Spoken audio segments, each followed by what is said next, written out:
और मेरे लिए यूट्यूबर एक्टर ये सब मैं नहीं मानती उस सब चीज़ में। Ticket to finale yes. वहाँ पर वो मेरी हेल्प कर सकता था लेकिन नहीं की।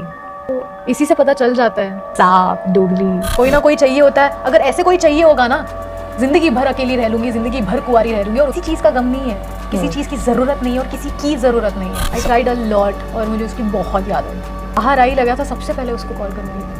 दोस्तों हाल ही में जिया शंकर ने बिग बॉस के अंदर की बातें और खुल के बताई हैं, जहां उन्हें यूट्यूबर्स वगैरह से कोई मतलब नहीं है। इसके साथ ही शो में अभिषेक ने जिया के साथ ऐसा धोखा किया जिसको लेकर जिया ने सच कहा। चलिए जानते हैं। दोस्तों जैसे कि आपको पता होगा कि जिया जैसे ही बिग बॉस से बाहर आई तो उन्होंने हाल ही में बिग बॉस में कंटेस्टेंट के बहुत ही चौंकाने वाले खुलासे किए हैं। जिया से इंटरव्यू में पूछा गया कि जब आपको शो में टॉक्सिक नागिन ये सब खा गया तो आपके लिए कोई स्टैंड लेने वाला नहीं था, तो आपने उस फेस को कैसे हैंडल किया। तो जिया ने बताया कि उस समय मैंने खुद ही स्टैंड लिया था और वहाँ मेरे साथ फुकराने दिया था। और आगे जिया ने बताया कि वहाँ पूजा पाठ से सब डरते हैं पर कोई नहीं बोलता क्योंकि वो है ही ऐसी। इसके बाद जिया ने अभिषेक को पॉइंट आउट करते हुए बोला कि अभिषेक आई नो मेरे साथ था, जिसके लोगों ने जिया को लेकर कई बातों के लिए कान भरे। आगे जिया कही कि अभी भी वो देखती है कि अभिषेक उनके पीठ पीछे कैसी बातें करता है, पर जिया को अभिषेक से कोई फर्क नहीं पड़ता। इसके साथ ही जिया ने बताया कि लोग उन्हें शो में बहुत फेक बोल रहे थे, जिनमें अभिषेक के दोस्त और फैमिली वाले शामिल थे। और यही जिया ने कहा कि अभिषेक की माँ ऐसा बोलेगी ये उन्हें नहीं पता था, जो अभिषेक को सोचने पर मजबूर किए कि जिया कैसी है। इसलिए जिया चाहती है कि अभिषेक जब बाहर आए और उनसे मिले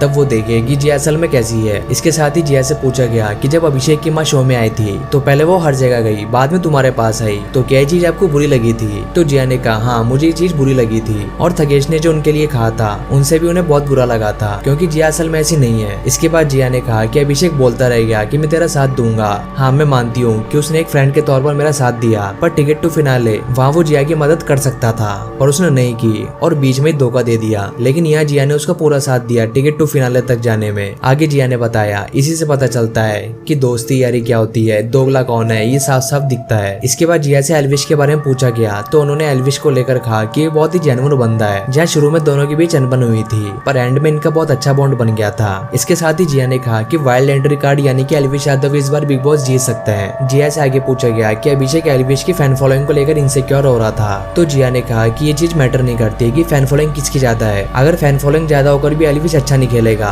तो फैन फॉलोइंग किसी काम की नहीं रहेगी और एल्विश हार जाएगा, पर ऐसा नहीं है। एल्विश बहुत अच्छा खेल रहा है और वो बिग बॉस जीत सकता है, जो बिग बॉस देखने पर सबको लग ही रहा है। आपको बता दें कि जब जिया से ही पूछा गया कि बिग बॉस में ऐसा कौन है जिनसे आप बाहर आने के बाद कभी नहीं मिलना चाहेंगी, तो जिया ने कहा अनज और जैड, जिनसे वो कभी भी नहीं मिलना चाहती है क्योंकि उन्होंने उनकी पीठ पीछे बहुत ही गलत चीजें बोली है। इसके साथ ही फिर ऐसी बहुत सारी जो बातें हुई मेरे पीठ पीछे इस चीज़ को लेके, हर लड़के के साथ हर आदमी के साथ मेरा रिश्ता जोड़ दिया भाई।